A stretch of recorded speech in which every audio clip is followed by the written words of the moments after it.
Medium size రెండు. ఇది stomach head body వస్తుంది, స్టమక్ బాడీ వస్తుంది.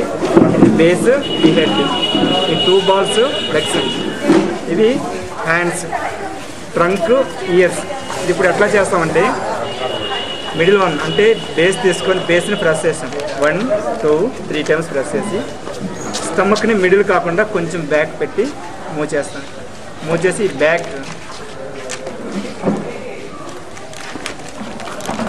బ్యాక్ మొత్తాన్ని ఫిల్ చేసేస్తాం బ్యాక్. అప్పుడు బ్రేక్ అవ్వకుండా ఉంటుంది. తర్వాత మనం ఈ లెగ్స్, ఇది హ్యాండ్స్ అనుకున్నాం కాబట్టి లెగ్స్ని ఒకసారి చూడండి. 1 2 3 times 1 2 3 ఇట్లా చేయండి. నెక్స్ట్ హ్యాండ్స్ కూడా ఇట్లాగా స్టిక్స్ చేయండి. 1 2 3 times చాలు, స్టిక్స్ అయిపోతాయి. హ్యాండ్స్ని మాత్రం వీ షేప్ పెంచండి, ఇట్లాగా వీలాగా ఇట్లా వీ షేప్ పెంచేయండి. లెగ్స్ని చివరి ఇట్లా 2 fingersతో ప్రెస్ చేసి బ్యాక్ బెండ్ చేయండి. లెగ్స్ ఇట్లా, ఇది కూడా సేమ్ అంతే. 2 hands 2 legs 2 hands కంప్లీట్ అయినాయి. ఇప్పుడు ఫిక్స్ చేయడం చూడండి. హ్యాండ్స్ లెగ్స్ ఇట్లా ఫిక్స్ చేసి ఇక్కడ ఫోల్డ్ చేసేస్తాం. నెక్స్ట్ సెకండ్ కూడా, నెక్స్ట్ హ్యాండ్స్ ఇక్కడ ఫిక్స్ చేసి ప్రెస్ చేసి ఫస్ట్ రైట్ హ్యాండ్ని ఈ ఫింగర్స్ ఇట్లా ప్రెస్ చేయండి. ఇట్లా ప్రెస్ చేసి బెండ్ చేస్తాం. నెక్స్ట్ లెఫ్ట్ హ్యాండ్ని కొంచెం ఇట్లా బ్యాక్ ప్రెస్ చేసుకొని దీంట్లో 1 ball పెడతాం. 2 hands కంప్లీట్ అయ్యింది. నెక్స్ట్ హెడ్, ఈ హెడ్ని ఇట్లా మూవ్ చేసి కరెక్ట్ చేసుకుంటాం.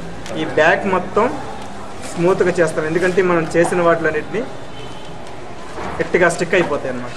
తర్వాత మనకి ఇంకా 3 balls ఉన్నాయి. 3లో 1 2 balls పక్కన పెట్టి 1 ball తీసుకొని స్టిక్లా చేసి దీన్ని కోన్ షేప్ చేయాలి. ఇట్లా ఈ కోన్ షేప్ తీసుకొని ఇక్కడ ఫిక్స్ చేస్తాం. ట్రంక్, ఈ ట్రంక్ని ఫిక్స్ చేసి ఇట్లాగా బెండ్ చేసుకుంటాం సైడ్.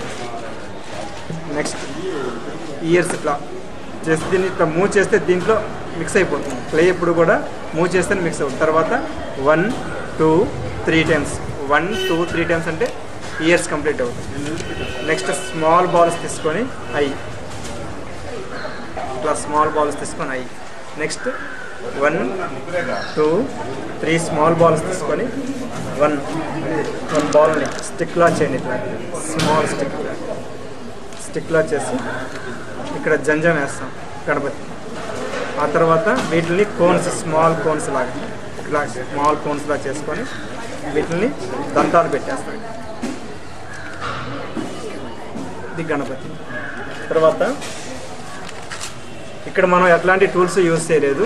టూల్స్ లేకుండా ఒక పేపర్ తోటి దీని మీద డిజైన్ కూడా చేస్తాం. ఇట్లా పేపర్ ఇట్లా ఫోల్డ్ చేసుకొని, అందరికీ టూల్స్ అవైలబుల్గా ఉండవు కాబట్టి దీన్ని ఇట్లా మోడల్ చేసుకోవడం జరిగింది. ఇదిగోండి ఇట్లా నామాలు పెట్టుకోవచ్చు. ఇట్లా నామాలు పెట్టి దీంట్లో ఒక స్మాల్ బాల్ పెట్టేస్తాం. ఇంతవరకు కంప్లీట్ అయ్యింది. ఇంకా మోర్ అండ్ మోర్ ఇంకా ఎక్స్ట్రా ఇంకా ఎక్కువగా చేసుకొని రావచ్చు. గణపతిని రకరకాలుగా చేసుకొని రావచ్చు. బేసిక్గా మనం పూజ చేసే గణపతి మాత్రం ఇలా ఉంటాడు మనకి, కాబట్టి మనం ఇట్లా చేయడం జరుగుతుంది. ఫస్ట్ ఇదిగోండి 1 big 1 medium 3 small తీసుకున్నాం. ఫస్ట్ బిగ్ని ప్రెస్ చేసుకుని ఇట్లాగా, నెక్స్ట్ స్మాల్ లైట్గా ప్రెస్ చేసి దాని మీద స్మాల్ బాల్ పెట్టేస్తాం. దీన్ని తీసుకొచ్చి ఇక్కడ జాయిన్ చేస్తాం కిరీటం. తర్వాత ఒక బాల్ ఇక్కడ ఫిక్స్ చేసి దీంట్లో ఒక డైమండ్ లాగా ఒక బాల్ ఇక్కడ ఫిక్స్ చేస్తాం. కంప్లీట్ అయిపోయింది.